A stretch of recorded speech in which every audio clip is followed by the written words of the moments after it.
தேவனால் எல்லாம் கூடும் தொடர்கிறது. தேவனால் எல்லாம் கூடும் நிகழ்ச்சி தொடர்கிறது. ஸோ அனாயிட்டிங்காக இருந்தப்போ வந்து அந்த அந்த டைமில் ஒரு ஒரு ஒரு 4 ஈவெண்ட்டில் கலந்துக்கலாம் ஒருத்தரும். ஸோ நான் ஜாவலின் த்ரோன்னு நான் போகிறேன். ஜாவலின் த்ரோ எனக்கு என்னன்னே தெரியாது. ஜாவலின் த்ரோனா என்னன்னே தெரியாது. அப்போ தான் ஜாவலின்லாம் பசங்க த்ரோ பண்ணிட்டு இருக்காங்க. சார் நானும் பார்ட்டிசிபேட் பண்ணலாமா சார் அப்படின்னு. உனக்கு தெரியுமாப்பா ஜாவலின் த்ரோ அப்படின்னாரு. எனக்கு தெரியாது சார் அப்படின்னு. இல்லை இப்படி பிடிச்சிட்டு என்ன பண்ணால் அப்படி வேகமாக அப்படி கொண்டு போய் விடணும் அப்படின்னு சொல்லி சொன்னார். நான் சொன்னேன், சார் அது சரி சார் பண்ணிடுவோம் அப்படின்னு சொல்லிட்டு சொன்னேன். இப்போ ஆண்டோட கிருபையில் என்னன்னா, நான் ஜாவலின் த்ரோவில் விட்டது வந்து ஃபர்ஸ்ட் இருந்த பையனோட கிட்டத்தட்ட வந்து ஒரு 50-20 மீட்டர்ஸ் அதிகமாக போய் வந்துச்சு. எல்லாமே பார்த்து ரொம்ப ஆச்சரியப்பட்டாங்க. இப்போ கூட அந்த சர்டிஃபிகேட் இருக்கு, உங்களுக்கு நான் வேணா காமிக்கிறேன். ஜாவலின் த்ரோவில் நான் ஃபர்ஸ்ட் ப்ரைஸ் வந்தேன். அடுத்து வந்து பார்த்தீங்கன்னா என்னுடைய ரன்னிங்கில் வந்து செகண்ட் மாதிரி வந்தேன். இப்போ லாஸ்ட்டாக அந்த சாம்பியன்ஷிப் வந்து முடிய போகிறதுல வந்து அவங்க வந்து 8 பாயிண்ட்ஸ் லீடிங்கில் இருக்காங்க அந்த எலக்ட்ரிக்கல் டீம். ஸோ நாங்கள் வந்து என்னன்னா வந்து அவங்க ஜெயிக்க போகிறாங்கன்னு முடிவு பண்ணிட்டாங்க. லாஸ்ட்டாக ஒரே ஒரு ஈவெண்ட் 1500 மீட்டர்ஸ் ரன்னிங். அந்த கிரவுண்டை வந்து 3 தடவை சுற்றணும், 500 மீட்டர்ஸ். அதில் வந்து என்னன்னா வந்து அந்த டைமில் ஆண்டர்கிட்ட ப்ரே பண்ணேன், ஆண்டரே எனக்கு 1500 நான் ஓடுவேன், ஆனால் நான் இந்த டைமில் எப்படி ஓட போகிறேன் எனக்கு தெரியல. ஏன்னா உங்களுக்கு 1500 பற்றி தெரியும், அது ரொம்ப எனர்ஜி அதிகமாக தேவை. அந்த டைமில் நான் சொல்லிட்டு நான் ஜெபம் பண்ணிட்டு நான் ஓடுறேன். கிட்டத்தட்ட நான் வந்து 3வது ரவுண்ட் முடிக்கிறப்ப மற்ற பசங்க 2வது ரவுண்ட்ல இருக்காங்க. ஸோ அதுல வந்து எங்களுக்கு வந்து ஒரு 6 பாயிண்ட். எனக்கு அடுத்ததா செகண்ட் வந்தது எங்க ஐடி டிபார்ட்மெண்ட் பையன் மனிஷன் சொல்லி ஒரு பையன். அதனால 4 பாயிண்ட் அவங்களோட எக்ஸஸ் போயிட்டு செலிப்ரேட் பண்றாங்க. ஆக்சுவலா அது காரணமே என்னன்னா நான் மெயின், அதுக்கு அடுத்து அந்த பையன். அப்ப நாங்க அந்த ஐடிசிஎஸ் டிபார்ட்மெண்ட் வந்து சாம்பியன்ஷிப் வாங்குறதுக்கு ஆண்டர் என்னை ஒரு காரணமா வச்சாரு. அதை எல்லாமே பேச ஆரம்பிச்சாங்க. பரவாயில்ல, ஒரு ஆண்டரை ஏற்றுக்கொண்ட ஒரு பையன், அவனால பாரு இவ்வளவு தூரம் வந்து ஒரு காரியத்தை வந்து ஆண்டர் அவனுக்கு செஞ்சிருக்கிறாரு அப்படின்னு சொல்லிட்டு அதுக்கப்புறம் இன்னும் நான் ஆண்டர் ரொம்ப தீவிரமா நான் சொல்ல ஆரம்பிச்சேன். எங்க காலேஜ்ல நான் என்ன பண்ணேன்னா ப்ரேயர் செல்னு ஒன்று நடத்த ஆரம்பிச்சேன். ஏன்னா அந்த டைம்ல கொஞ்சம் எனக்கு அதனால கொஞ்சம் ரெக்கக்னைசேஷன் கிடைச்சது. அந்த ஸ்போர்ட்ஸ்ல நான் வந்தனால எனக்கு ரெக்கக்னைசேஷன் கிடைச்சது. ஸோ சின்ன எனக்கு வந்து அப்பையிலேருந்து ஒரு வாஞ்சை இருக்கும். அந்த வாஞ்சையை நான் எப்படி சொல்லலாம் அப்படின்னா, எனக்கு வந்து சைக்கிள் வந்து நான் கிடைச்சிது. அப்போ வந்து சைக்கிள் கிடைக்கிறப்ப நான் என்ன பண்ணுவேன்னா, எங்கள் ஊரில் இருந்து கிட்டத்தட்ட 5 கிலோமீட்டர் சர்ச், அந்த ஏஜி சர்ச். நான் எந்த மீட்டிங்குமே மிஸ் பண்ண மாட்டேன். அந்த 5 கிலோமீட்டர் என்ன பண்ணுவேன், சைக்கிளில் போவேன். அப்போ நான் அந்த சைக்கிளில் போகிறப்ப இன் பிட்வீன் ஆண்டர் சொன்னார், இங்கே யாரெல்லாம் இருக்காங்களோ, ஏன்னா அப்போ எங்களை நல்லா பூஸ்ட் பண்ணி விடுவாங்க, ஏஜில் இருந்தனால நல்லா பூஸ்ட் பண்ணி விடுவாங்க. போயிட்டு நீ போய் டெஸ்ட் இது மற்றவங்கள்ட்ட நீங்கள் சொல்லணும், ஆண்டரை பற்றி ஆண்டோட அன்பை குறித்து சொல்லணும் அப்படின்னு சொல்லுவாங்க. நான் சைக்கிளில் போயிட்டே இருப்பேன். அப்போ போகிற வழியில் கிட்டத்தட்ட நான் வந்து என் மனசுக்குள்ள ஒரு டார்கெட் வச்சுக்குவேன், ஒரு 5 பேர்ட்டையாவது நீங்கள் நான் சொல்லிட்டு போயிடணும் அப்படின்னு சொல்லிட்டு. அப்போ சைக்கிளில் ஓட்டிட்டு போகிறப்ப நான் என்ன பண்ணுவேன்னா, யாரெல்லாம் பார்க்குறனோ, ஐயா ப்ரைஸ்லாம் எடுங்க, நான் இந்த மாதிரி இந்த ஊர்லேருந்து வரேன், இந்த சர்ச்சுக்கு போயிட்டுறேன், ஆண்டே கிறிஸ்து உங்களை நேசிக்கிறாரு, உங்களை ஒரு அன்பு செய்கிறாரு, நீங்கள் ஆண்டரை ஏற்றுக்கிட்டீங்கன்னா உங்கள் லைஃப் மாறும், என்னோட லைஃப் மாறி இருக்கு அப்படின்னு சொன்னேன். அப்படியாப்பா, சரிப்பா அப்படின்னு. யாருமே என்னை ரிஜெக்ட் பண்ணதே இல்லை. ஏன்னா அந்த ஒரு ஆண்டர் அந்த ஒரு அனாயிட்டிங் எனக்கு கொடுத்தனால அந்த ஒரு ரிஜெக்ஷனே இருக்காது. எப்போ பார்த்தாலும் நான் எனக்கு சான்ஸ் கிடைக்கிறப்பலாம் நான் ஆண்டரை பற்றி நான் சொல்ல ஆரம்பிச்சேன். எங்கள் ஊர்லேயுமே பார்த்தீங்கன்னா ரொம்ப இந்த இதுக்கு எதிர்ப்பு. ஆனால் நான் என்ன பண்ணுவேன்னா, நான் டிவியை வெளியில் வச்சுட்டு நம்ம இவங்களோட மெசேஜஸ், நம்ம குறு நாடகங்கள், அப்புறம் டிஜிஎஸ் தினகரன் அவங்க மெசேஜஸ், அதெல்லாம் நான் என்ன பண்ணுவேன்னா எங்கள் ஊரில் இருக்கவங்களுக்கு நான் போட்டு காமிப்பேன். எங்கள் அப்பா கூட சொல்லுவே, ஏதாச்சும் பிரச்சனை பண்ணிட போகிறாங்கடா அப்படின்னு. எனக்கு என்னன்னா அந்த ஒரு ஆண்டோட அன்பு எனக்கு உள்ளத்தில் வந்துகிட்டே இருக்கும். ஸோ நான் என்னன்னா அந்த மாதிரி டிவி போட்டு விட்டு அங்கே இருக்கிற ஜனங்களுக்கெல்லாம் நான் வந்து ஆண்டோட நாம மகிமை. ரட்சிக்கப்பட்டதுக்கு ஒரு பெரிய அடையாளம் என்னன்னா, அந்த நபர் பிறருக்கு இயேசு பத்தி சொல்லணும். ஆமா, ஏன்னா பைபிள் என்ன சொல்லுதுன்னா, இருதயத்தின் நிறைவினால் வாய் பேசும். இயேசு கிறிஸ்து எனக்குள்ள இருக்கிறாரு, ஆனா யார்கிட்டயும் நான் இயேசு பத்தி சொல்லவே மாட்டேன் அப்படின்னு சொன்னாங்கன்னா அவங்க ரட்சிப்பை நான் நம்ப மாட்டேன். ஏன்னா இருதயம் நிறைஞ்சிச்சுன்னா வெளியில வந்துடும். கண்டிப்பா. ஒரு பாத்திரமே வழி ஊத்துனீங்கன்னா என்ன செஞ்சிடும், கண்டிப்பா வெளியே வரும், தழும்பிடும், லைட்டா பட்டாலே வெளியே வந்துடும். நீங்க சும்மா அவங்ககிட்ட பேச்சு கொடுத்தாலும் இயேசு பத்தி பேச ஆரம்பிச்சிருவான். அப்படி ஒருத்தன் பேசல அப்படின்னா உள்ள ஃபுல்லா இல்லைன்னு அர்த்தம். இருதயம் நிறைஞ்சிருச்சுன்னா வாயில தானா வந்துடும். அதான் உண்மை. அதனால அந்த ஒரு ஊந்துதல் எனக்கு இருந்துகிட்டே இருக்கும். எங்க அப்பா சில நேரத்துல எங்க அப்பா சொல்லுவாரு, என்னடா அது இப்படிலாம் பண்ணிட்டு இருக்க அப்படின்னா, டிவியை போட்டு விட்டு எல்லாத்துக்கும் காமிச்சிட்டு இருக்கியடா அப்படின்னுவாரு. அது மாதிரி ஒரு மாதிரி எனக்கு அந்த ஒரு வெறி. அதே தான் காலேஜ்லயும் எனக்கு எப்படியாச்சும் இந்த மற்ற பசங்கள்ட்ட ஆண்டரை பத்தி சொல்லணும் அப்படின்ட்டு ஒரு ப்ரேயர் செல் மாதிரி நடத்தினேன். அதில் வந்து ஒரு 3-4 பசங்கள்கிட்ட எங்கள் ரூம்மேட்ஸ்டெல்லாம் பேசி, நீ ரெகுலராக ப்ரேயர் அட்டன் பண்ண, ஆண்டவர் உன்னை நல்லா படிக்க வைப்பார், உன்னை நல்லா உயர்த்துவாருன்னாங்க. அப்போ என்ன பிரச்சனைனா, அந்த செகண்ட் இயரில் நானே ஃபெயில் ஆகிருந்தேன். அதனால் எல்லா ஸ்டூடெண்ட்ஸ் என்னடா நீ ப்ரேயர் நடத்துகிற, நீனே ஃபெயிலாக தானே ஆயிருக்க அப்படிங்கிற மாதிரி சொல்லவும், அது வந்து எனக்கு மனசுக்குள்ளே ஒரு உறுத்துதலாக இருந்துச்சு. நம்ம வந்து நல்ல ஒரு மார்க் வாங்கிட்டு நம்ம எல்லாத்துலேயும் சொன்னால் அது நல்லாயிருக்கும், அது சொல்லாதனால தான் நம்மளை இப்படி பண்ணுறாங்க அப்படின்னு சொல்லிட்டு நான் என்னென்னா ஆண்டோடைய சமூகத்தில் உட்காந்து அதுக்காக நான் ரொம்ப நேரம் ஜெபம் பண்ணுவேன். ஜெபம் பண்ணிட்டு நான் படிக்க ஆரம்பித்தேன். விசேஷமாக அந்த எக்ஸாம் அன்னைக்கெல்லாம் காலைல என்ன பண்ணுவேன் அப்படின்னு பார்த்தீங்கன்னா, எல்லாத்தையும் நான் படித்து என்னால் முடிஞ்ச அளவுக்கு ஆண்டவர் எனக்கு அந்த கிருபையை கொடுத்தாரு. அதுக்கப்புறம் இந்த 3rd செமஸ்டருக்கு அப்புறம் கொஞ்சம் நல்லா படித்து அந்த பாடங்கள்லாம் புரிஞ்சு கொள்ளக்கூடிய அளவுக்கு எனக்கு ஆண்டவர் அந்த அபிஷேகத்தை கொடுத்தாரு. ஏன்னா ஞானத்தை கேட்கிறவனுக்கு ஆண்டவர் என்ன பண்ண மாட்டார், ஞானத்தை தள்ளவே மாட்டார். அந்த டைமில் எனக்கு ஞானத்தை கொடுத்தாரு. அந்த சப்ஜெக்ட்ஸை படிக்கிறதுக்கு, அந்த பேப்பர்ஸை கிளியர் பண்ணுறதுக்கு ஆண்டவர் ஞானத்தை கொடுத்தாரு. அப்போ வந்து என்னன்னா வந்து ஒவ்வொரு நாளும் நான் அபிஷேகம் அந்த எக்ஸாமுக்கு முன்னாடி காலைல எந்திரிச்சு ஒரு 5 மணிக்கு எந்திரிப்பேன், 4 மணிக்கு எந்திரிச்சு நான் என்ன பண்ணுவேன்னா ஆண்டோடைய சமூகத்தில் போய் உட்காந்து ஆண்டவரே என்னை நிரப்புங்கன்னு சொல்லுவேன். ஒரு பயங்கரமான ஒரு அன்னாயிட்டிங் என் மேலே வந்து இறங்கும். அப்படியே மயக்கம் போட்ட மாதிரி கீழே விழுந்துருவேன். அப்படி பார்த்தீங்கன்னா எனக்கு அந்த எக்ஸ்பீரியன்ஸ் வந்து எல்லா எக்ஸாமுக்கும் அதை நான் பண்ண ஆரம்பிச்சிட்டேன். நான் ரூமில் போய் ஆண்டோடைய சமூகத்தில் உட்காந்து ஆண்டே எனக்கு உங்களுடைய வல்லமையினால் நிரப்புங்க, உங்களுடைய ஞானத்தினால் நிரப்புங்க, உங்களுடைய அபிஷேகத்தினால் நிரப்புங்கன்னு சொல்லிட்டு நான் கேட்டேன். ஆண்டவர் அதன்படியே பார்த்தீங்கன்னா அந்த வல்லமையினால நிரப்பி அந்த ஒரு மாதிரி அந்த அபிஷேகம் வந்ததுக்கப்புறம் நான் போய் எக்ஸாம் எழுதுவேன். நான் எழுத மாட்டேன் எக்ஸாம். ஆண்டவரே என்னோட கூட இருந்து என்னுடைய கையை பிடிச்சு எழுதுற மாதிரியே ஒரு எக்ஸ்பீரியன்ஸ் இருக்கும். எதுவுமே மறக்காது. ஆண்டோட அன்பை குறித்து சொல்லணும், அதான் ஒரு பெரிய விஷயம். நான் படிச்சுட்டு போன எந்த ஒரு விஷயமும் எனக்கு மறக்காது. மோஸ்ட்லி நம்ம படிச்ச காரியங்கள் தான் மோஸ்ட்லி அங்க வரும். ஒரு 90% வந்து நம்ம என்ன படிச்சுட்டு போனோமோ அதே வந்து ஆண்டவர் முன்னாடி நமக்கு காமிச்சிருவாரு. ஆண்டவர் வந்து ஒரு பேக்கேஜ், வெறும் பரலோகத்துக்கு அடுத்தவைகளை மட்டும் தருவேன்னு சொல்லல. ஆமா, இந்த பூமிக்கு தேவையானது நான் ஞானமா நான் தரேன்ப்பா, ஆமா, உனக்கு இன்னது தேவை என்று பரமபிதா அறிந்திருக்கிறார், ஆமா, உணவு உடுக்கு விட நான் தருவேன். ஆண்டவர் வந்து ஏதோ கைவிட்டு அனாதைகளை விட்டு எல்லாம் போல, வெறும் மறுமையின் ஆசீர்வாதத்தை மட்டும் கர்த்தர் வைக்கல, இம்மைக்குரியவைகளையும். ஆனா நம்ம அது பின்னாடி அலைய தேவையில்லை, நமக்கு இன்னது தேவையோ அது நிச்சயமா கொடுப்பாரு. கண்டிப்பா. அந்த மாதிரிலாம் வெளிப்பட்டிருக்கப்ப தேர்ட் செமஸ்டர் முடிஞ்சு, 4th செமஸ்டர் முடிஞ்சு, அதுக்கப்புறம் அண்ணா யூனிவர்சிட்டியோட எல்லாமே லிங்க் ஆனதுக்கப்புறம் ரொம்ப டஃப் ஆயிடுச்சு எல்லாமே. ஸோ இன்னும் நமக்கு ஒரு காம்ப்ளிகேஷன்ஸ் ஆயிடுச்சு அப்படின்னு யோசிக்கிறப்ப ஆண்டவர் சொன்னார், நீ அந்த டைமில் கூட உயர்த்தாத நான் உன்னை உயர்த்துவேன் அப்படின்ட்டு ஆண்டவர் எனக்கு சொன்னார். ஏன்னா நான் ஆண்டவர் மேலே வாஞ்சியாக இருந்தனால இன்னும் நிறைய பேர் ஆண்டருக்குள்ளே கொண்டு வரணுங்கிற ஒரு வாஞ்சி எனக்கு இருந்துச்சு. ஆண்டவர் அதெல்லாம் பார்த்தாரு. ஸோ கிட்டத்தட்ட வந்து ஒரு 5th செமஸ்டரில் நான் எல்லா பேப்பர்ஸையுமே நான் கிளியர் பண்ணி முடிக்கும்படிக்கு ஆண்டவர் கிருபை செய்தார். இதோட ஒரு பெரிய விஷயம் என்ன அப்படின்னு பார்த்தீங்கன்னா, ஒரு 6th 7th 8th செமஸ்டரில் நான் தான் காலேஜ் டாப்பர். அப்பா, அதாவது தடுமாறி காலேஜ் விட்டு ஓடிடலாமான்னு நினைச்சிட்டு இருந்த சிச்சுவேஷன்ல இருந்து இது கர்த்தரை தவிர யாரால் செய்ய முடியும்? அவர் எளிவனை குப்பையிலிருந்து தூக்கி ராஜாக்கள் உங்களுக்கு ஒரு அது நான் நிறைய பேர் கேட்கலாம், கேள்வி கூட கேட்கலாம். ஸோ இதெல்லாம் நான் ஆக்சுவலாக இவ்வளோ சர்டிஃபிகேட்ஸ் வந்து ஆண்டர் எனக்கு காலேஜில் கொடுத்த சர்டிஃபிகேட்ஸ், இவ்வளோ காரியங்களை வந்து ஆண்டர் வாங்கும்படி கேட்குறது செய்தார். அப்போ வரும் அந்த 4 இயர்ஸில் மட்டும் 4 இயர்ஸில் பார்த்தீங்கன்னா அங்கே பாருங்கள் இவ்வளோ சர்டிஃபிகேட்ஸ் எல்லாத்துலேயும் நீங்கள் பார்த்தீங்கன்னா இதில் ஃபஸ்ட்டு இது ஸ்கிட்டு போட்டால் அதுலேயே நாங்கள் ஃபர்ஸ்ட் வருவோம். ஓகே, குயிஸில் பார்த்தா ஃபர்ஸ்ட் வரும். இது வந்து பார்த்தீங்கன்னா அப்படியே இந்த காலேஜ் ரவுண்ட் அடிச்சுட்டு ஓடி போயிடலான்னு 1500 மீட்டர் ரன் பண்ணி ஃபர்ஸ்ட் வந்தேன்னு சொன்னேன் பார்த்தீங்களா, அந்த சர்டிஃபிகேட். இதுதான் ஸ்டார்டிங். இங்கிருந்து வெற்றி தான். இங்கேருந்து ஆண்டவர் வந்து ரொம்ப ஒரு வெற்றி கொடுத்தாரு. அது மாதிரி அந்த ஜாவலின் த்ரோ ஃபர்ஸ்ட்னு சொன்னேன் பார்த்தீங்களா, இது அந்த ஸோ அதே மாதிரி வெளியில சில காரியங்களுக்கும் நான் ஆண்டவர் என்னை அனுப்புனாரு. அதுலேயுமே நான் வந்து பார்த்தீங்கன்னா ஆண்டோட கிருபையில வந்து நான் டாப் ஆகும் படிக்க கிருபை. ஸோ இது மாதிரி பார்த்தீங்கன்னா அநேக காரியங்களை ஆண்டவர் இங்கே வந்து பார்த்தீங்கன்னா ஒரே ஒரு சர்டிஃபிகேட் மட்டும் நான் வச்சிருக்கேன். இந்த ஃபர்ஸ்ட் அகாடமிக்ஸ்ல நான் 6th 7th 8th நான் ஃபர்ஸ்ட் அந்த 2 சர்டிஃபிகேட் மட்டும் எங்க இருக்காங்க. 6th 7th 8thலயுமே 3 செமஸ்டர்லயுமே வந்துட்டீங்க, சர்டிஃபிகேட் கையில போயிட்டு. இது மாதிரி எல்லாத்துலயுமே ஆண்டோட கிருபையினால அப்போ வந்து நான் வந்து என்ன பண்ணேன்னா என்னுடைய சாட்சியை நான் எல்லாத்துக்கும் நான் சொல்ல ஆரம்பிச்சேன் 6th செமஸ்டர்லேருந்து. அப்போ வந்து ஒரு குரூப் ஆஃப் பீப்புளை என்னால் அங்கே ஆதாயப்படுத்த முடிஞ்சது. ஆண்டவர் ஏற்றுக்கிட்டாலே தெளிவு பிறந்துடும். வெளியே வந்து தெளிவு பிறந்துட்டாலே குடும்பத்துல, கல்வியில, வேலையில, வியாபாரத்துல, ஊழியத்துல எல்லா இடத்துலயும் கர்த்தருடைய ஞானம் விளங்கும், கர்த்தருடைய வல்லமை விளங்கும். அவன் செய்வது எல்லாம் விளங்கும், அவன் செய்வது எல்லாம் வாய்க்கும். ஆண்டவரே கூட நடப்பார்.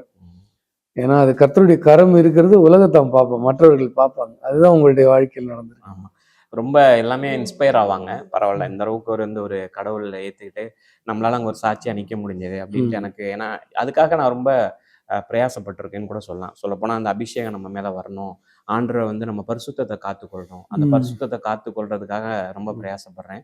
ஏஜி சர்ச்சில் நடந்த நிறைய கேம்ப்ஸுக்கு நாங்கள் அட்டன் பண்ணோம். அப்போ நிறையா எங்கள் சர்ச்லேருந்து எங்களை அந்த இதுக்கெலாம் அனுப்புவாங்க. ஒவ்வொரு வருஷம் மதுரையில் யூத் கேம்ப்னு ஒன்று நடக்கும். அந்த கேம்ப்ஸ்லாம் போய் நான் அட்டன் பண்ணுவேன். அடுத்த வந்து பார்த்தீங்கன்னா ஏதாச்சும் ஒரு ப்ரோக்ராம்னா என்னை அனுப்புவாங்க. இந்த ஸ்டூடெண்ட்ஸ் ஃபார் கிரைஸ்ட் ஒரு ப்ரோக்ராம் நடத்துவாங்க. அதில் போகிறப்ப அவங்க மேம்பாடான நிறைய லீடர்ஸ் வந்து நிறைய காரியங்கள் வந்து போதிப்பாங்க. ஆவிக்குரிய வாழ்க்கையில் எப்படி நம்ம நல்லா ஸ்டாண்டர்ட் ஆகுறது. இந்த நிலையிலிருந்து நீங்க ஊழியத்துக்கு எப்படி வந்தீங்க? இப்போ வந்து ஊழியத்துக்குங்கிறப்ப வந்து நான் சென்னைக்கு வந்ததுக்கப்புறம் வந்து பார்த்தீங்கன்னா ஃபஸ்ட்டு சென்னை அங்கே எனக்கு கேம்பஸில் வந்து நான் ப்ளேஸ் ஆகி வந்தேன் சென்னையில். பட் இங்கே வந்து என்னன்னா எனக்கு ஒரு பெரிய ஷாக் காத்திருந்துச்சு. ஏன்னா கேம்பஸில் ப்ளேஸ் ஆனால் கூட எனக்கு இங்கே வந்ததுக்கப்புறம் அந்த கம்பெனியில் எனக்கு இது பண்ண முடியாமல் போயிடுச்சு. ஒரு 2 இயர்ஸ் வரைக்கும் 1 இயர் 2 இயர்ஸ் வரைக்கும் நான் ரொம்ப ஸ்ட்ரகிள் பண்ண வேண்டியதாகிடுச்சு சென்னை வந்ததுக்கப்புறம். அப்படிங்கிறப்ப வந்து இப்போ இந்த சர்ச்சுக்கு இங்கே வந்ததுக்கப்புறம் பாஸ்டர் பால்தாசன் அவங்க சர்ச்சுக்கு தான் நான் வந்திருந்தேன் ஃபஸ்ட்டு. அப்போ அவர் வந்து சொன்னார், ஃபஸ்ட்டு டைம் நான் ஒரு 2 சர்ச்சுக்கு இங்கேயும் மாற்றி மாற்றி போயிட்டு வந்துட்டு இருந்தேன். ஆனால் அப்போ அவர் வரப்போ என்ன சொன்னார், எல்லோ ஷர்ட் போட்டிருக்க பையன் முன்னாடி வா அப்படின்னு சொன்னார். போனோன்னா அவர் ரிசீவ் த பவர் அப்படின்னாரு. பயங்கரமான ஒரு அனாயிட்டிங் எம்எல்ஏ இறங்குனுச்சு. அந்த டைம் தான் நான் வந்து ஒரு பயங்கரமான இந்த டிஃப்ரெண்ட் சூப்பர் நேச்சுரல் எக்ஸ்பீரியன்சஸ் வந்து என்னுடைய லைஃப்பில் வந்து நான் அந்த டைமில் தான் நான் ஃபஸ்ட் எக்ஸ்பீரியன்ஸ் பண்ணேன். அதுலேருந்து இப்போ வந்து பார்த்தீங்கன்னா அந்த சர்ச்சில் வந்து ஒரு உடன் ஊழியராக கிட்டத்தட்ட வந்து நான் 2008 அந்த சர்ச்சுக்கு வந்தேன். 2008க்கு சர்ச்சில் வந்தேன். இது வரைக்கும் நான் அந்த ஒரே சர்ச்சில் தான் நான் இருக்கிறேன். அந்த சர்ச்சில் இப்போ வந்து பார்த்தீங்கன்னா ஆண்டோட கிருபையினால நிறைய ஊழியங்களை ஆண்டு செய்யும்படிக்க கர்த்தர் கிருபை செஞ்சு நான் ஒர்க் பண்ணிட்டு தான் இருக்கேன். எப்பயுமே ஒர்க் பண்ணிக்கிட்டே நான் என்ன பண்ணுறேன்னா அந்த சர்ச்சில் வந்து இப்போ ஒரு கம்பெனியில் ஒரு பெரிய கம்பெனியில் ரீஜனல் மேனேஜராக இருக்கேன். அந்த கம்பெனி இருந்த இனிஷியல் டேஸ்ல இருந்த 1 or 2 இயர்ஸ் ஸ்ட்ரகிள், அந்த ஸ்ட்ரகிள்ஸ் ரொம்ப கஷ்டமா இருந்துச்சு. ஏன்னா அந்த டைம்ல வந்து ஆனா அந்த டைம்ல அனாயிட்டிங் பயங்கரமா போக நான் பழகிட்டேன். ஏன்னா வீட்ல இருந்து ரொம்ப எனக்கு சப்போர்ட் இல்லை. பட் ஆனா இங்க வந்ததுக்கு அப்புறம் ஆண்டோட கிருபையினால எப்படி வந்து ஆண்டர் ஃபுல்லா திருமணம் முடிச்சிங்களா? இங்க வந்து தான் முடிச்சேன். ஸோ இங்க வந்ததுக்கு அப்புறம் எப்படி வந்து நம்ம அதிகமா நம்ம ஆண்டருக்குள்ள போறது, எப்படி வல்லமைக்குள்ள நம்ம அதிகமா போறது அப்படிங்கிறத குறித்து நான் இங்கே வந்து நான் தெரிஞ்சுக்கொண்டேன். இந்த மீன் டைம்ல ஆண்டனுடைய ஃபேமிலியுமே ரொம்ப பிளஸ் பண்ணாருன்னு தான் சொல்ல வரணும். ஏன்னா என்னுடைய தங்கச்சிக்குன்னு ஒரு நல்ல ஒரு அருமையான ஒரு வரனை வந்து கொடுத்தாரு. தம்பியும் வந்து பார்த்தீங்கன்னா படித்த உடனே அவனுக்கு ஒரு நல்ல ஒரு பிளேஸ்மெண்ட்டு சவுதிக்கு ஆண்டருக்கு போகும்படிக்க கிருபை செய்தாரு. எல்லாமே இப்போ வீட்டில் இருக்கவங்க எல்லாமே ஓரளவு ரட்சிக்கப்பட்டாங்க. தம்பி மட்டும் கொஞ்சம் இன்னும் ஒரு இதுக்குள்ள வரல. அதனால மற்றபடி எல்லாமே ஆண்டரை ஏத்துக்கிறது, சர்ச்சுக்கு வர்றது எல்லாமே இருக்கிறாங்க. பெரிய என்னாலும் ஆண்டோட கிருபையில எங்க குடும்பத்தை இன்னைக்கு உயர்த்திட்டாரு ஊர்ல. ஏன்னா கிட்டத்தட்ட வந்து என் மூலமா வந்து ஆசீர்வாதம், தம்பி மூலமா வந்து ஆசீர்வாதமும் சரி. கிட்டத்தட்ட வந்து ஒரு பெரிய கம்பெனில ப்ராஜெக்ட் மேனேஜர் ஆயிருந்து இன்னைக்கு 15-20 பேர் ஊர்ல இருந்து நான் கூட்டிட்டு போயிருக்கேன். ஒண்ணுமே இல்லாம ஊருக்கே ஆசீர்வாதமா மாத்திட்டாரு இல்லையா? இப்ப என்ன ஆண்டு 15-20 வாலிபர் ஊர்க்காரங்களுக்கு வேலை வாங்கி தர அளவுக்கு கர்த்தர் ஊருக்குள்ள உங்களை உயர்த்திட்டாரு. ஆமா, அது மாதிரி ஆண்டோட கிருபையினால அப்படி பண்ணாரு. ஸோ ஊழியத்துக்கு வந்து இங்க வந்ததுக்கு அப்புறம் இப்ப நிறைய காரியங்களை ஆண்டவர் வந்து இப்போ என்னை கொண்டுமே செஞ்சு கொண்டிருக்காரு. பாஸ்டர் கூட கீழே தான் நான் இருக்கிறேன். பட் ஃபர்ஸ்ட் என்னன்னா வந்து நம்ம இப்போ காதர்வேடுன்னு ஒரு பகுதி இருக்குங்க. அங்கே வந்து இப்போ பார்த்தீங்கன்னா அங்கேருந்து ஒரு 72 கிலோமீட்டர் அது. ஸோ அந்த 72 கிலோமீட்டர் அந்த ஏரியாவில் வந்து நம்ம சர்ச் ஒன்று இருக்குது. சர்ச்சோட ஒரு பெரிய ரெட்ரீட் சென்டர் ஒன்று அங்கே இருக்குது. அங்கே வந்து இனிஷியலாக வந்து ஒரு 3 to 4 இயர்ஸாக ஊழியம் செஞ்சு பார்த்தாங்க. ஒன்றும் பெரிய இது இல்லை. ஆனால் பாஸ்டர் நீங்கள் எடுத்து பண்ண சொன்னாங்க. இன்னைக்கு எடுத்து பண்ணதுக்கப்புறம் இன்னைக்கு கிட்டத்தட்ட ஒரு 23 பாஸ்டர்ஸ் அங்கே வராங்க. ஒரு 700-800 ஜனங்க வந்து அங்கே அந்த சைடில் இருக்கக்கூடிய ஜனங்கள்லாம் இன்னைக்கு வந்து அந்த இடத்துக்கு வந்து ஒரு ரசிக்கப்படுறது, அந்த வார்த்தையினுடைய அனுபவம் இன்னும் அந்த வேர்டோட அந்த எக்ஸ்பீரியன்ஸ்குள்ளே வந்து இன்னைக்கு இருக்கிறாங்க. 22 பாஸ்டர்ஸ் வந்து இப்போ 23 பாஸ்டர்ஸ் இருக்கிறாங்க. அந்த ஒரு ஐக்கியத்தில் வந்து ஆண்டர் வந்து அதை பார்க்கும்படிக்க ஆண்டர் கிருபை செஞ்சிருக்கிறார்.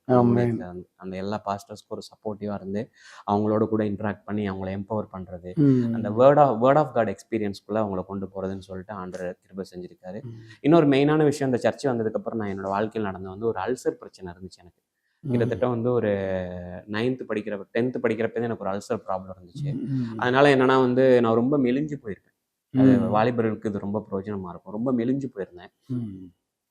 இந்த சர்ச்சுக்கு வந்ததுக்கப்புறம் பாஸ்டர் என்ன பேச ஆரம்பிச்சாங்கன்னா, அவருடைய தழும்புகளால் சுகமானீர்கள் அப்படின்னு சொன்னார். அதே மாதிரி உபாகம் 7:15 போட்டிருக்கு, கர்த்தர் சகல வியாதிகளையும் உன்னை விட்டு விலக்குவார், உனக்கு தெரிந்திருக்கிற எகிப்தியரின் கொடிய ரோகங்கள் ஒன்றும் உனக்கு வர பண்ண மாட்டேன் அப்படின்னு சொன்னார். யாத்திராகமம் 23-24 போட்டிருக்கு, 25 போடப்பட்டிருக்கு.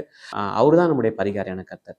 அவர் என்ன பண்ணிட்டார், நம்முடைய வியாதிகள் எல்லாத்தையுமே எடுத்துட்டாரு. 1 பேதுரு 2:24 போடப்பட்டிருக்கு, அவருடைய தழும்புகளால் சுகமானீர்கள். ஸோ அந்த காரியங்கள் எல்லாம் என் வாழ்க்கையில நான் மெடிடேட் பண்ண ஆரம்பித்தேன். மெடிடேட் பண்ண ஆரம்பிக்கிறப்ப என்னன்னா வந்து அந்த அல்சர் பிரச்சனையை விட்டு உடனே போயிடுச்சுன்னு நான் சொல்ல மாட்டேன். ஏன்னா அது வந்து ஒரு மாம்ச ரீதியில் இருக்கக்கூடிய ஒரு காரியம். அந்த மாம்சத்தை வந்து நான் வந்து அந்த வார்த்தையினால நான் மேற்கொண்டாகணும். அப்போ வந்து ஸ்டார்டிங்கில் டக்குன்னு என்னன்னா நான் அந்த கன்ஃபெஷன்ஸ்லாம் நான் பண்ணேங்கிறனால அதை என்னை விட்டு அந்த அல்சர் பிரச்சனை போகல. ஏன்னா அந்த அல்சர் பிரச்சனைனால தான் என் உடம்பே ரொம்ப பலவீனமாயிருச்சு. ரொம்ப ஒரு மாதிரி பாடிலாம் தளர்ந்த மாதிரி ஆயிடுச்சு. கிட்டத்தட்ட நான் அந்த டைம்ல 58-59 கிலோக்கு மேல நான் இருந்தது கிடையாது. அதனால ரொம்ப பிரச்சனையாச்சு. ஆனால் அந்த வார்த்தைகளை நான் தொடர்ந்து கன்ஃபஸ் பண்ண ஆரம்பிச்சேன். அவருடைய தழும்புகளால் நான் சுகமானேன். அவர் தான் என்னுடைய பரிகாரியான கர்த்தர். சில சமயத்துல என் மைண்டுக்குள்ள ஒரு தாட் வரும், எல்லா நோயும் அவர் இப்படி எடுத்து போடுவாரு, சில நோய்களை வேணா அவர் எடுத்து போடலாம், ஆனா எல்லா நோய்களையும் அவர் எப்படி எடுத்து போடுவார், அந்த அளவுக்கு நான் டீப்பான சிக்னஸ்ல நான் இருந்தேன். ஓகே. அப்போ வந்து எனக்கு ஆவியானவர் சொன்னாரு, நான் வந்து உன்னை அழைத்தது உண்மை, உன்னை தெரிந்து கொண்டது உண்மை, எப்படியாப்பட்ட இடத்துல இருந்து உன்னை நான் அழைத்தேன், அப்ப என்னுடைய வார்த்தையை நீ விசுவாசி, என்னுடைய வார்த்தை மாத்திரம்தான் உண்மை, உன் சரீரத்துல உனக்கு என்னென்னலாம் சொல்லுது, உன் சரீரம் சொல்லுது, உன் கை சொல்லுது, உன் கால் சொல்லுது, உன் மனது சொல்லுது, இது எதையுமே நீ நம்பாத அப்படின்னு சொல்லிட்டு, அதே மாதிரி சர்ச்சுன்னு அதுக்கேற்ற மாதிரி டீச்சிங் வந்துகிட்டே இருக்கும். அவருடைய தழும்புகளாக நம்ம சுகமாயிட்டான் அப்படின்னு நான் பிலீவ் பண்ணிகிட்டே இருந்தேன். கரெக்டாக வந்து ஒரு 6 months இருக்கும், 7 months இருக்கும். அந்த அல்சர் பிரச்சனை எங்கே போச்சுனே தெரியல. கிட்டத்தட்ட 59 கிலோ இருந்த நான் 72 கிலோ ஆகிட்டேன். அந்த ஒரு 3-4 monthsக்குள்ள 72 கிலோ ஆனால் என்னுடைய சரீரம் ரொம்ப பலப்பட்டது. அப்ப அந்த ஒரு வார்த்தை வந்துச்சு, சோர்ந்து போகிறவனுக்கு ஒரு பலம் கொடுத்து சத்துவம் இல்லாதவனுக்கு சத்துவத்தை பெருக பண்ணுகிறார். அப்போ வந்து என்னுடைய சோர்ந்து போன என்னைய, பலவீனமா இருந்த என்னைய அந்த வார்த்தையை கொடுத்து ஆண்டவர் வந்து இன்னைக்கு தேத்தி இருக்கிறாரு. கிட்டத்தட்ட நான் வந்து அது 2014 நடந்துச்சு.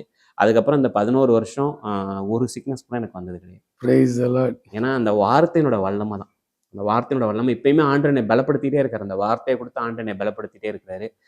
ஒவ்வொரு டைமும் ஏதாச்சும் எனக்கு ஒரு பலவீனம் வர மாதிரி இருந்துச்சு, இல்லை ஒரு காய்ச்சல் வர மாதிரி இருக்கு, சளி பிடிக்கிற மாதிரி இருக்கு அப்படின்னா நான் என்ன பண்ணுவேன்னா அந்த வார்த்தையை நான் கன்ஃபஸ் பண்ணுவேன். ஆண்டவர் உடைய வார்த்தை தான் உண்மை, எனக்கு நான் பிசிக்கலா பார்க்கக்கூடிய காரியங்கள் என்ன பண்ண மாட்டேன், நான் நம்ப மாட்டேன் அப்படின்ற மாதிரி தான் நான் பிலீவ் பண்ணேன்.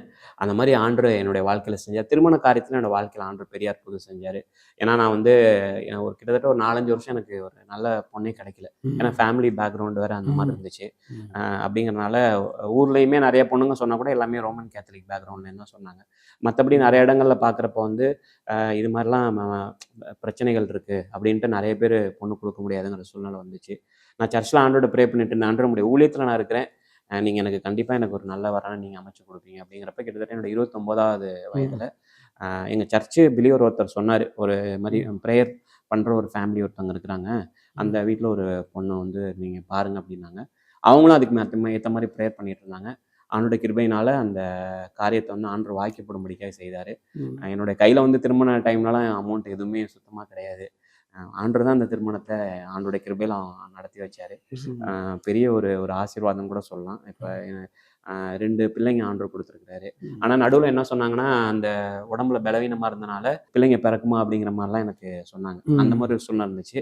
ஆனால் ஆண்டவர் வந்து என்னை அழைத்த தேவன், அவர் என்னை அழைத்த தேவன், அவர் என்னை முன்குறித்த தேவன், அவர் என்னை தெரிந்து கொண்ட தேவன், அவரோட வார்த்தையில் இருக்கக்கூடிய வல்லமை என் வாழ்க்கையில் வெளிப்படும் அப்படின்னு சொல்லி நான் விசுவாசித்தேன்.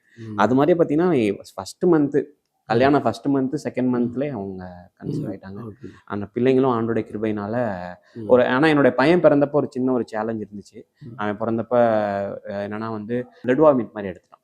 அப்போ வந்து நான் ஆண்டோடைய சமூகத்தில் உட்காந்து, ஆண்டு நீங்கள் இந்த பிள்ளையை கொடுத்தீங்க, நீங்கள் தான் என்னை அழைச்சிருக்கிறீங்க, நீங்கள் இந்த பிள்ளையை கொடுத்தீங்க, நீங்கள் இந்த பிள்ளையை கொடுத்துருந்தீங்கன்னா டாக்டர்ஸ்க்கு எனக்கு ஒன்றும் புரியல, எதனால் பிளட் வாமிட் வருது, கையில் வச்சிருப்போம் திடீர்னு பார்த்தா பிளட், அது கிட்டத்தட்ட ஒரு 2 to 3 days.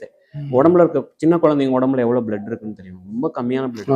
அந்த பிளட்டுமே வெளியே போக ஆரம்பிக்கிறப்ப வந்து அப்போ வந்து ஒரே ஒரு காரியம் வந்து வார்த்தை, அந்த வார்த்தையை நான் விடலை. ஆண்டு நீங்கள் கொடுத்தது உண்மை, நீங்கள் என்னை தெரிந்து கொண்டது உண்மை, அப்போ வந்து இந்த பிள்ளையை நீங்கள் கொடுத்துருக்குறீங்கன்னா இந்த பிள்ளையை நீங்கள் ஜீவனோட வைப்பீங்க அப்படின்னு சொல்லி நான் ஜெபம் பண்ணேன். அது மாதிரி வந்து பார்த்தீங்கன்னா ஒரு 2-3 days வந்து அந்த இதில் இந்த இன்ஃப்ராரெட்டில் வச்சுருந்தாங்க.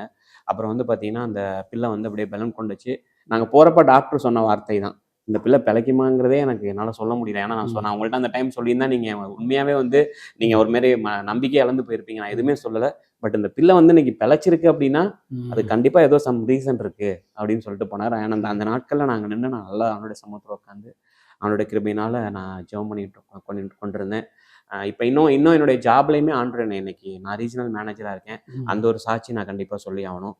கிட்டத்தட்ட வந்து என்னுடைய ஜாப்ல ஆண்டவர் என்னை நல்லா ஒரு 3 வருஷமா நான் அந்த கம்பெனியில் ஒர்க் பண்ணிட்டு இருக்கேன். அது வந்து ஒரு சென்ட்ரல் கவர்மெண்ட் அப்ரூவ்டு ப்ராஜெக்ட் அது. ஸோ அதில் ஒரு இப்போ 2021லேருந்து நான் வேலை செஞ்சுட்டு இருக்கேன். நான் தான் வந்து சென்னையோட ரீஜனல் மேனேஜராக இருக்கேன். மற்ற எந்த ரீஜனுமே டார்கெட் அச்சீவ் பண்ண மாட்டாங்க, ஆனால் நாங்கள் மட்டும் அச்சீவ் பண்ணுவீங்க. இந்த கிட்டத்தட்ட வந்து அதுக்கு முந்தின 7 வருஷம் சென்னையோட நிலைமை வந்து அது வந்து ஒரு மாதிரி அச்சீவ் பண்ணாத ஒரு 80-80 lakhs தான் சென்னையோட டோட்டல் இன்கம் அந்த பர்டிகுலர் ப்ராஜெக்ட்டுக்காக நம்ம ரைஸ் பண்ண அமௌண்ட் வந்து 80 lakhs தான். பட் நான் எப்போ ஜாயின் பண்ணனோ அப்போலேருந்து ஆண்டர் ஒரு பெரிய growth ஆர்கனைசேஷனில் கொடுத்து இன்னைக்கு கிட்டத்தட்ட நாங்கள் 10 crores வரைக்கும் டார்கெட் எடுத்திருக்கோம்.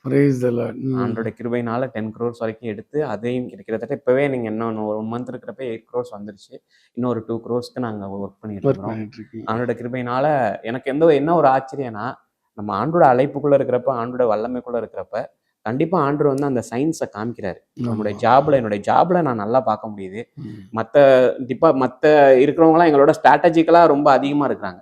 ஏன்னா சிஎஸ்ஆர் பட்ஜெட்டுங்கிறது வந்து பாத்தீங்கன்னா மும்பை, டெல்லி, பெங்களூர் ரொம்ப அதிகம். சென்னை வந்து இருக்கலே கம்மி. ஆனா நாங்க தான் என்ன பண்றோம்னா எல்லாத்துக்கும் டாப் லீடர்ஸா இருக்கோம். அதுக்கு ஒரே ஒரு ரீசன் என்ன சொல்ல முடியும்னா, ஆண்டவர் கொடுத்துருக்கிற அந்த அபிஷேகம், ஆண்டவர் கொடுத்துருக்க வல்லமை. எனக்கு கூட நிறைய சர்டிஃபிகேட்ஸ் எங்கள் இதில் கொடுத்துருக்குறாங்க. அதை இப்போ கூட நாங்கள் பெஸ்ட் பர்ஃபார்மரு இங்கே பாருங்கள். ஸோ இது மாதிரி வந்து பார்த்தீங்கன்னா ஆண்டவர் என்னுடைய படிப்பு காலத்தில் மாற்றலாம் இல்லை, இன்னும் வந்து பார்த்தீங்கன்னா இந்த டைம்லையுமே இந்த ஒரு செக்குலர் லைஃப்லையுமே அது காரணம் மெயினாக வந்து ஒரு சத்தியத்தை நீங்கள் உள்வாங்கி ஆண்டவர் பிடிச்சிக்கிட்டோம். சரியான நபரை சரியான வயசில் பிடிச்சிட்டீங்க. அதனால உங்களுக்கு ஆவிக்குரிய ஆசீர்வாதமும் இருக்கு, குடும்பத்திலும் ஆசீர்வாதம், நீ போகையிலும் ஆசீர்வதிக்கப்பட்டிருப்பாய், வருகையிலும் ஆசீர்வதிக்கப்பட்டிருப்பாய், நீ மாவு செய்கிற தொட்டியும் ஆசீர்வதிக்கப்பட்டிருக்கும், அவன் செய்வது எல்லாம் வாய்க்கும். அவன் கரையோரங்களில் நடப்பட்டிருக்கிற கனிதரம் விருட்சம் போல அவன் தங்கி இருந்து நீர்காலில் இருக்கிற மரத்தை போல அவன் வந்து செழிப்பா இருப்பாங்கிறது தான் கர்த்தருடைய வசனம் சொல்லும். கர்த்தரை நம்புகிறவனும் செழிப்பான். ஆகவே உங்களுடைய வாழ்க்கை வந்து, எனக்கு வாழ்க்கையில வெற்றி இல்லையே, ஆவிக்குரிய வெற்றியும் சரி, பொருளாதார வெற்றியும் சரி, சரீர வெற்றியும் சரி, சமாதானத்தில் வெற்றியும் சரி, அது கர்த்தர் கொடுக்கறதுல தான் அது முழுமையான வெற்றி இருக்கு. உலகத்துல வெற்றி வந்து பெறுகிறவர்கள் உண்டு, இயேசு கிறிஸ்து இல்லாமலே. வசனம் சொல்லுகிறது, அதனோடு கூட ஒரு வேதனையை கூட்ட மாட்டார். கர்த்தர் கொடுப்பதில் ஒரு சமாதானம் இருக்கும், கர்த்தர் என் கூட இருக்கிறார்ன்ற அந்த உணர்வு இருக்கும், அதுல ஒரு பெரிய மன நிறைவு இருக்கும். அது கர்த்தரோடு இருக்கிறவங்களுக்கு மட்டும்தான் அது விளங்கும். ஸோ அப்படி ஒரு மேலான ஆசீர்வாதத்தை நீங்க பெற்றிருக்கீங்க. அதை நீங்க பகிர்ந்து கொண்டது எங்களுக்கு எல்லாருக்கும் பெரிய ஆசீர்வாதம். நிலையத்தின் சார்பாக நன்றிகளை தெரிவிச்சு. எனக்கு பிரியமானவர்களே, நீங்கள் எங்கு பிறந்திருந்தாலும் சரி, ஒரு எளிய குடும்பத்தில் பிறந்திருக்கலாம், தகப்பனார் குடிக்கிறவராக இருக்கலாம், அல்லது உங்களுக்கு கல்வி பயிலவே வாய்ப்பில்லாத ஒரு வறுமை குலத்திலே நீங்கள் வாழ்ந்து கொண்டிருக்கலாம், சரீரத்திலே பலவீனங்கள் இருக்கலாம், உள்ளத்திலே சோர்வுகள் இருக்கலாம், பல தோல்விகளை நீங்கள் வாழ்க்கையில சந்தித்திருக்கலாம். உங்கள் வெற்றி ஆரம்பமாகும் நீங்கள் இயேசுவை ஏற்றுக்கொள்ளும் பொழுது. அவர் உங்களுடைய ஆன்ம விடுதலை தந்து உங்களுக்கு ஆன்மீக வெற்றியை தருவார். பாவத்திலிருந்து ஜெயம், இந்த உலகத்தின் முறைமைகளிலிருந்து ஜெயம். கர்த்தர் உங்களுக்கு சமாதானத்தை, சந்தோஷத்தை தருவார். அவர் உங்களோடு கூட இருக்கிறார் என்பதை அவர் உங்களுக்கு புரிய வைப்பார். வெறும் ஆன்மீக விடுதலை மட்டுமல்ல, சரீர விடுதலை, வியாதிகளை எல்லாம் கர்த்தர் குணமாக்குவார். உணர்வு ரீதியான விடுதலை, கர்த்தர் எல்லா குற்ற மனசாட்சியிலிருந்து விடுதலை கொடுப்பார். உறவுகளிலே அவர் ஒரு விடுதலையும் ஜெயத்தையும் தருவார். அது மட்டுமல்ல, பொருளாதாரத்தை ஆசீர்வதிப்பார், உங்கள் தொழிலை ஆசீர்வதிப்பார், உங்கள் வேலையை ஆசீர்வதிப்பார், படிக்கிற பிள்ளைகளுடைய கல்வியை கர்த்தர் ஆசீர்வதிப்பார். நீங்கள் தெருவில் இருந்தால் அந்த தெருவுக்கு ஆசீர்வாதம், நீங்கள் ஊரில் இருந்தால் அந்த ஊருக்கு ஆசீர்வாதம், ஒரு நிறுவனத்தில் இருந்தால் அந்த நிறுவனத்திற்கு ஆசீர்வாதம், நீங்கள் வீட்டில் இருந்தால் உங்கள் வீட்டிற்கே ஆசீர்வாதம். கர்த்தர் உங்களை ஆசீர்வாதமாக வைப்பார். இம்மையிலும் மறுமையிலும் கர்த்தர் உங்களை ஆசீர்வாதமாக வைத்திருப்பார். நம்பிக்கையோடு இருங்கள், இயேசுவை பற்றி கொள்ளுங்கள். மீண்டும் இது போன்ற ஒரு தருணத்தில் உங்களை சந்திக்கிறேன்.